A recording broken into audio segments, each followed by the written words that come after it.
అందరికీ శుభోదయం. ఆనంద సిద్ధిరస్తు.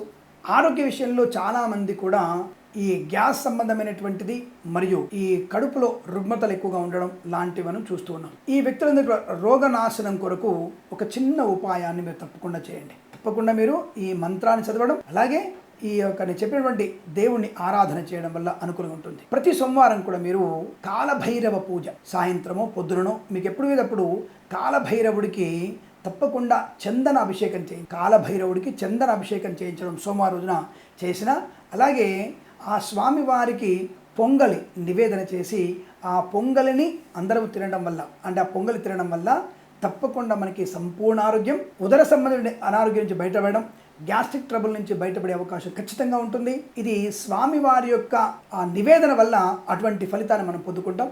తప్పక చేసి చూద్దాం. ఇది ఒకవేళ నిజమైందనుకో 10 మందికి ప్రచారం చేసే ప్రయత్నం చేద్దాం. శుభమస్తు. నమస్కారం.